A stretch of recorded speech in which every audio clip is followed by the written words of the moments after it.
నువ్వు ఇచ్చింది ఎంత?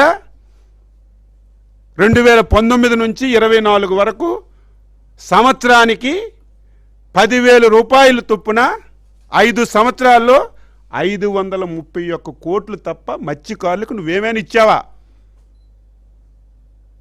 ఒక్కటి ఇచ్చావని చెప్పు, ఛాలెంజ్ చేయి. నేను ఛాలెంజ్ చేస్తున్నాను. ఎక్కడికి రమ్మంటే అక్కడికి వచ్చి మాట్లాడతాను. మేము మాట ఇచ్చాం, నువ్వు 10,000 ఇచ్చావు, మేము 20,000 ఇస్తామని మాట ఇచ్చాం. 2 సంవత్సరాల్లో మత్స్యకారు సోదరులు కూడా తెలుసుకోవాలి. నువ్వు 5 సంవత్సరాల్లో 531 కోట్లు ఇస్తే 2 సంవత్సరాల్లో 511 కోట్లు ఇచ్చాం. ఏది మత్స్యకారులకు మేలు చేస్తున్న ప్రభుత్వం? మళ్ళీ పాత పద్ధతులన్నీ పునరుద్ధరించాం. చచ్చిపోతే ఇమీడియట్గా 10 లక్షలు ఇస్తున్నాం.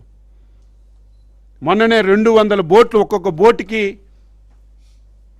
1 కోటి రూపాయలు ఖర్చు పెట్టి 40% సబ్సిడీతో మళ్ళీ ఇస్తున్నాం. ఈ రకంగా మత్స్యకారులకు మేము చేస్తే పచ్చి అబద్ధాలు మాట్లాడుతున్నాం, పచ్చి అబద్ధాలు. అసలు నువ్వు వెళ్ళవలసింది బాధ్యత కలిగినటువంటి ప్రభుత్వం వెంటనే స్పందించి నిర్ణయం తీసుకున్న మీద కాదు. నీ మంత్రి, నీ దగ్గర పనిచేసిన మంత్రి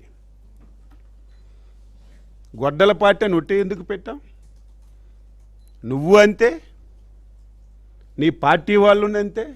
నీకు తల్లి లేదు, చెల్లి లేదు, బాబాయ్ లేదు, ఎవడూ లేదు. ఎవడు అడ్డొస్తే అడిగి చంపేస్తాను. నేను ప్రతిసారి ఈ ప్లేస్లో కూర్చొని చెప్తాను, మళ్ళీ చెప్తాను. నీ పదవి గురించి, రాజకీయం గురించి ఎవరిని వదలవు. నిన్ను చూసి నీ కింద వాళ్ళు కూడా. భూమి ఆకాశం చూడలేదు ఆ మంత్రి 5 సంవత్సరాలు. పెద్ద నీతి కౌరులు, ప్రతి ఒక్కరిని, చిన్న పెద్ద లేదు, ప్రతి ఒక్కరిని విమర్శించడం. నీ స్థాయి ఏంటి?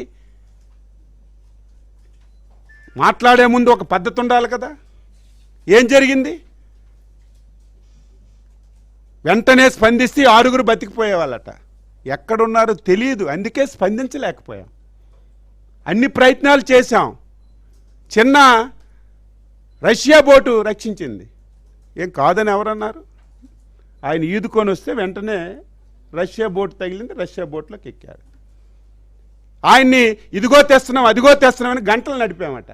హెలికాప్టర్ పంపిస్తే సార్ వాతావరణం అనుకూలించలేదు, బోట్లు పంపిస్తే అనుకూలించలేదు. అంటే ఆ సమయంలో వెళ్ళి ఇంకొక నష్టం జరగకుండా అనునిత్యం మేము పర్యవేక్షించి ఎప్పుడైతే సైక్లోన్ కంట్రోల్కి వచ్చిందో ఇమీడియట్గా హెలికాప్టర్ పంపించి తీసుకొచ్చాం. ఇమీడియట్గా తెచ్చిన వెంటనే హాస్పిటల్లో పెట్టాం, అన్ని సదుపాయాలు ఇచ్చాం. కొత్త బోటు మీరు ఇవ్వకపోతే మేము ఇస్తాం. కొత్త బోట్ అనేది ఇస్తారు. ఈయన ఒక్కరికే కాదు, ఎవరికైనా బోట్లు పోతే దానికి ప్రొసీజర్ ప్రకారం ఇస్తారు. ముందు మనుషుల గురించి ఆలోచించాలి. అది విమర్శన చేస్తున్నాడు. మీరు చూడండి, పచ్చి అబద్ధాలు మాట్లాడుతున్నాడు. ఈరోజు నీ మంత్రి ఏం చేశాను? మేమేదో వెంటనే స్పందిస్తే 5-6 బతికేవాళ్ళట. మేము కనిపించలేదు కాబట్టి స్పందించలేదు. నీ మంత్రి కొడుకు గుద్దిస్తే వెంటనే పక్కనున్న హాస్పిటల్కి పంపిస్తే ఎవరైతే దానయ్య బతికేవాడు.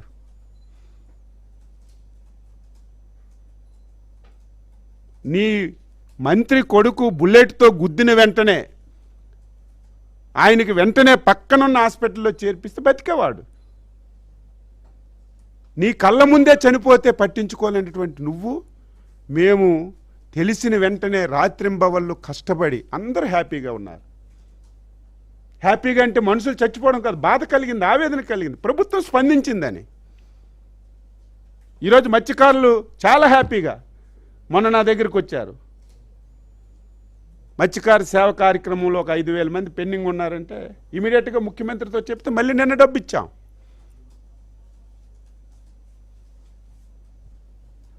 దీన్ని నేను తీవ్రంగా ఖండిస్తున్నాను. ఇలాంటి సౌకుబారి విమర్శలు ఎవరు నమ్మే పరిస్థితి లేదు. ఇవన్నీ వాస్తవాలు అని చెప్పి సందర్భంగా తెలియచేస్తూ,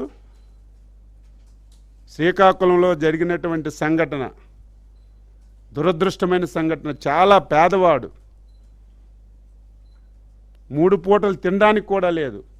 ఒక ఓనర్ దగ్గర గొర్రెలు కాసుకుంటే నెలకు 5,000 రూపాయలు ఇచ్చినటువంటి వ్యక్తి, 42 సంవత్సరాలు, ఒక మెంటల్ డిజాస్టర్ అయినటువంటి వైఫ్, 2 పిల్లలు. ఏ రకంగా స్పందించాలి?